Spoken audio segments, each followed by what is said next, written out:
Bonjour, j'espère que vous allez bien. Cette semaine, c'est Shabbat Para. J'aimerais vraiment vous faire découvrir la puissance de Shabbat Para. De quoi s'agit-il? Eh bien, il s'agit du troisième Shabbat du mois de Hadar, au cours duquel nos sages ont institué que nous lisions une section particulière. Il s'agit de la section de la vache rousse. Vous allez voir, si vous allez à la synagogue ce Shabbat, nous allons sortir le Sefer Torah, lire la paracha, et comme d'habitude, et juste après, eh bien, il y aura une deuxième partie. Alors, ne partez pas, ne vous inquiétez pas, c'est court. La deuxième partie, c'est quoi? Eh bien, justement, nous allons lire la section de la vache rousse. De quoi s'agit-il? Eh bien, on nous explique dans ce passage que si une personne contracte une certaine impureté, on va expliquer ce que ça veut dire, eh bien, elle peut prendre un mélange de cendre de vache rousse mélangée avec de l'eau, ma'im ra'im, de l'eau de vie, et avec ce mélange, elle va s'asperger et elle va pouvoir retrouver son état de pureté. Quelle est cette notion d'impureté et de pureté et en quoi l'eau est l'élément qui va pouvoir nous faire passer de l'un à l'autre? Eh bien, le Rav Shimshon Raphaël Hirsch nous explique que l'impureté, eh bien, ce sont tous ces sentiments que l'on a à l'intérieur de nous lorsqu'on a l'impression qu'on est en mode terminus.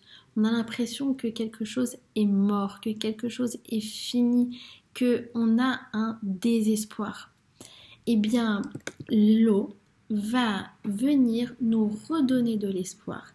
Elle va nous permettre de transformer le pourquoi en pourquoi. Pourquoi cette épreuve en pourquoi? Qu'est-ce que je peux en faire maintenant? Quel est le pouvoir de l'eau? En quoi ça va venir me changer mon intériorité? Au final, il ne s'agit que d'une immersion extérieure. En quoi ça peut venir changer mon intérieur? Alors pour ça, eh bien justement, c'est extraordinaire parce que c'est la paracha de la semaine qui va nous permettre de répondre à la question. La paracha nous parle de quoi? Du mikvé.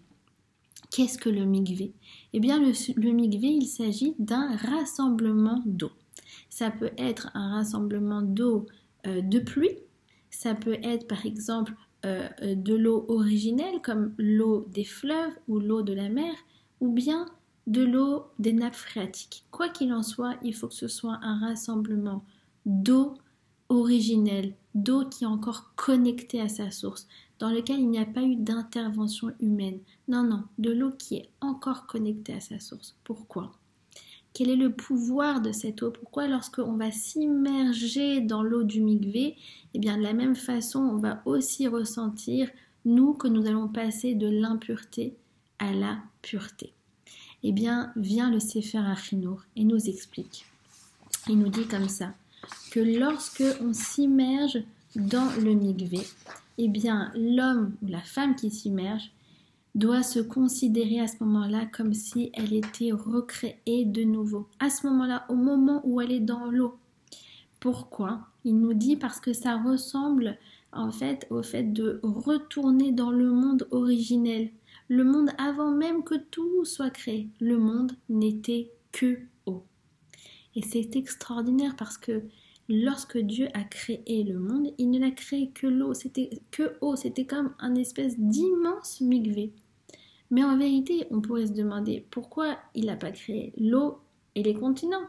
Pourquoi il a fallu qu'il crée d'abord l'eau et ensuite il a fait sortir les continents. Alors écoutez bien parce que c'est extraordinaire.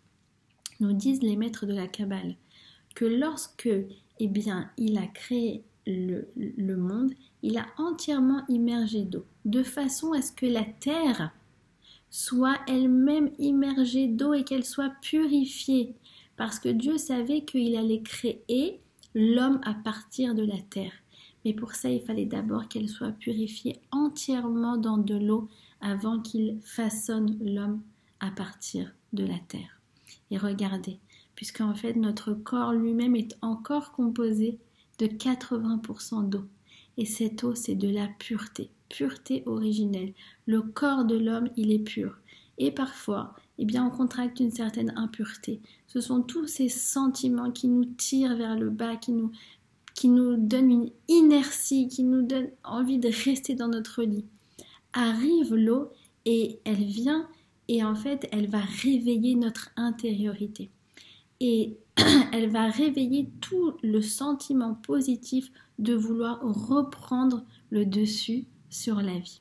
Alors nous disent nos maîtres de la Kabbale, et c'est extraordinaire, que cette semaine, Shabbat Para, eh bien lorsque nous allons lire la section de la Para à travers le monde, à travers le globe, dans toutes les synagogues, vous imaginez, depuis la Chine jusqu'à l'Australie, pendant 24 heures finalement nous allons lire eh bien, cette section samedi matin. C'est comme si le peuple juif entier s'immergeait dans les eaux du Mikvé pour retrouver justement cette envie de reprendre le dessus sur la vie. Alors, je nous souhaite, Bezrat Hashem, samedi matin, que nous allions à la synagogue ou que nous restions à la maison, de prendre un maximum de cette énergie qui va venir se déverser sur le monde pour justement reprendre la force de prendre un nouveau départ. Je vous souhaite un Shabbat Shalom.